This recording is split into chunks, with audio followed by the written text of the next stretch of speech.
이 시간 하나님께 예배드리겠습니다. 찬송가 528장입니다. 찬송가 528장 예수가 우리를 부르는 소리. 우리 함께 528장 찬송 드리겠습니다. 예수가 우리를 부르는 소리, 그 음성 부드러워 문 앞에 나와서 사면을 보며 우리를 기다리네. 오라 오라 방황치 말고 오라. 죄 있는 자들아 이리로 오라. 주 예수 앞에 오라. 간절히 오라고 부르실 때에 우리는 지체하랴. 주님의 은혜를 외하니 받고 못 들은 채 하려나. 오라 오라 방황치 말고 오라. 죄 있는 자들아 이리로 오라. 주 예수 앞에 오라. 세월이 살같이 빠르게 지나 쾌락이 끝이 나고 사망의 그늘이 너와 내 앞에 둘리며 가리우네. 오라 오라 방황치 말고 오라. 죄 있는 자들아 이리로 오라. 주 예수 앞에 오라. 우리를 위하여 예비해 두신 영원한 집이 있어. 죄 많은 세상을 떠나게 될 때 영접해 주시겠네. 오라 오라 방황치 말고 오라. 죄 있는 자들아 이리로 오라. 주 예수 앞에 오라. 아멘. 기도하겠습니다. 아버지 하나님 감사합니다. 우리는 늘 연약합니다. 죄성 또한 있습니다. 정욕 또한 있습니다. 아버지 하나님 부족한 우리의 심령, 그러나 주님께서 늘 든든히 붙잡아 주시고 말씀의 자리, 또 우리를 깨끗이 씻어주시는 보혈의 자리로 이끌어 주셔서 감사합니다. 우리는 부족하고 연약하지만 언제나 나에게 가까이 나오라는 깨끗함을 받고 나와 함께 기쁨으로 살자는 주님의 말씀, 그 음성 듣고 아버지 하나님 앞에 겸손한 심정으로 나아갈 수 있도록 도와주옵소서. 아버지 하나님, 언제나 우리를 깨끗게 하시는 주 예수 그리스도의 보혈의 피가 성령 하나님의 힘있게, 아버지 하나님 성령 하나님께서 그 힘있게 그 모든 보혈을 아버지 하나님 저에게 흘려주심을 늘 기억하고 언제나 죄를 고백함으로 깨끗이 씻김 받고 주님 앞에서 즐거운 마음, 감사의 마음으로 살아가는 저희들 될 수 있도록 도와주옵소서. 오늘도 말씀을 통해서 저희 각자에게 들려주시는 주님의 음성을 듣기를 원합니다. 듣고 또 말씀 가운데 아버지 하나님 그 은혜로 살아가는 오늘 하루의 삶도 될 수 있도록 은혜 베풀어 주옵소서. 전하는 저의 입술과 마음과 생각을 지켜주셔서 하나님께만 온전한 영광 돌리는 이 시간 될 수 있도록 도와주옵소서. 예수님 이름으로 기도합니다. 아멘. 하나님 말씀 누가복음 15장 20절로 23절입니다. 누가복음 15장 20절로 23절 제가 읽겠습니다. 이에 일어나서 아버지께로 돌아가니라. 아직도 거리가 먼데 아버지가 그를 보고 측은히 여겨 달려가 목을 안고 입을 맞추니 아들이 이르되 아버지 내가 하늘과 아버지께 죄를 지었사오니 지금부터는 아버지의 아들이라 일컬음을 감당하지 못하겠나이다 하나 아버지는 종들에게 이르되 제일 좋은 옷을 내어다가 입히고 손에 가락지를 끼우고 발에 신을 신기라. 그리고 살진 송아지를 끌어다가 잡으라. 우리가 먹고 즐기자. 아멘. 여러분, 하나님께서는요, 하나님의 심정과 하나님이 베풀어 주시는 은혜와 사랑이 어떤 것인지 이것을 알려주시기 위해서 오늘 이 말씀을 우리에게 들려주고 계십니다. 사람의 심정을 빌려서 보여주지 않으면요, 우리가 이해를 못하니까 하나님의 입장에서 우리에게 알맞는 예를 들어주신 것이죠. 그러나 우리가요, 성경 말씀에 있는 여러 가지 비유들을 통해서 하나님의 심정을 알 때는 항상 생각해야 하는 것이 있어요. 이 정도가 아니라는 거예요. 이런 종류의 사랑이고 은혜인데 우리 하나님의 사랑은요, 훨씬 더 크다라고 하는 것이죠. 그래서 이러한 죄인도 사랑해 주시고 이러한 악함도 받아주시는 하나님이시라면 얼마나 좋으신 분이실까. 하나님은 더 크고 더 놀라운 사랑을 베풀어 주시는 분이시지. 이러한 고백으로 더 크게, 더 깊고 넓게 하나님의 사랑을 확장시켜서요, 우리는 매일매일 그 하나님의 사랑을 생각해야 합니다.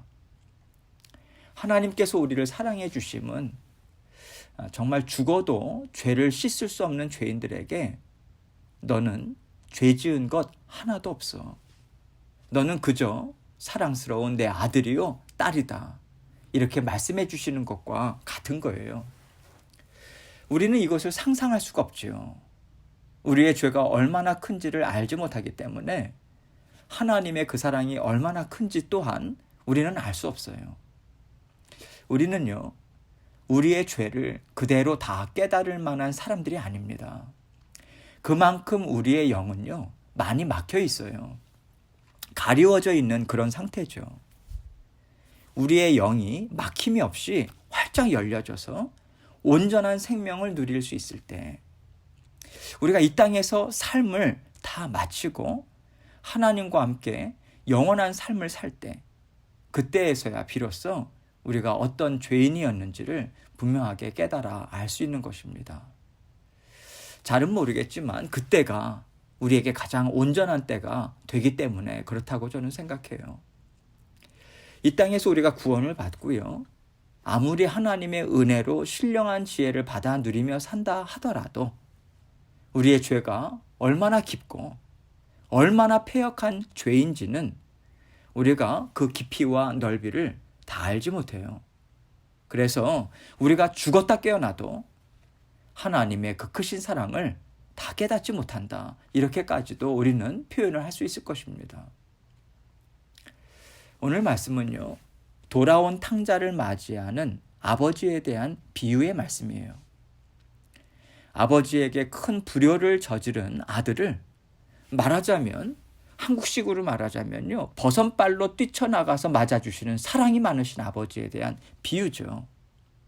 앞에서도 말씀드렸지만 하나님의 사랑은 이것 정도가 아닌 것입니다. 이런 맥락에서 우리 주님은요, 이러한 하나님의 사랑을 생각해서 그 어떠한 어려움, 그 어떠한 연약함, 어떠한 부끄러움이 있다 하더라도 도망치지 말아라.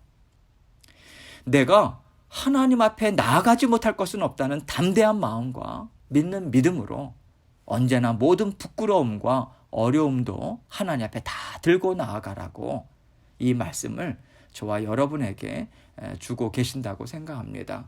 그러면 본문 말씀을 한 절 한 절 함께 생각해 보도록 하겠습니다. 이에 일어나서 아버지께로 돌아가니라.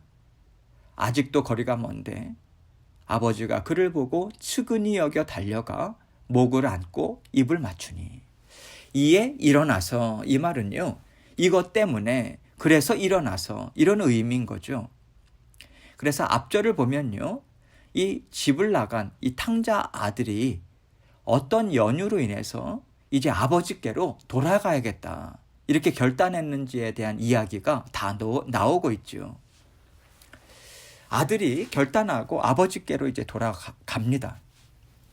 집까지는 아직도 많이 남아있는 곳에 이르게 됐어요. 그런데 아버지는요, 벌써 그 아들을 본 거예요.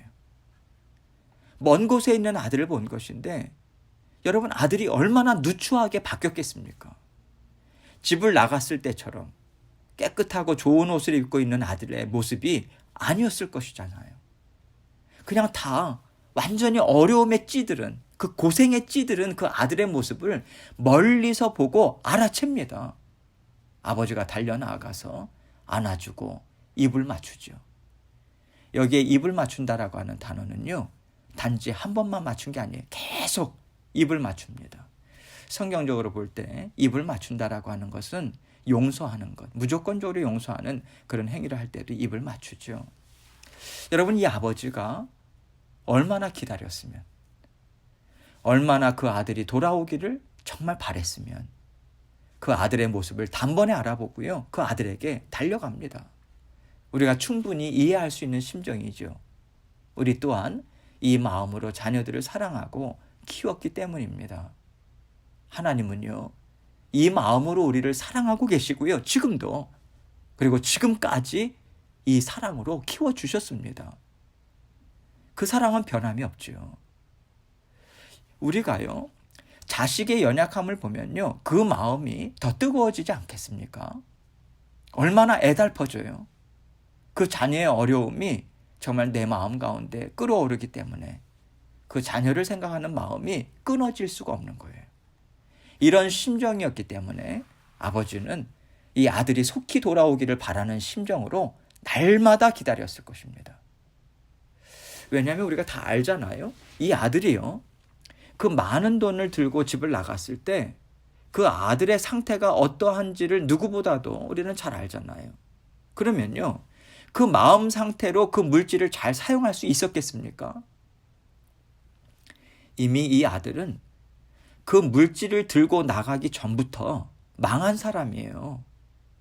아버지는 그것을 이미 알았기 때문에 할 수만 있다면 제발 빨리 돌아와라, 이 심정으로 날마다 아들을 기다렸던 거죠.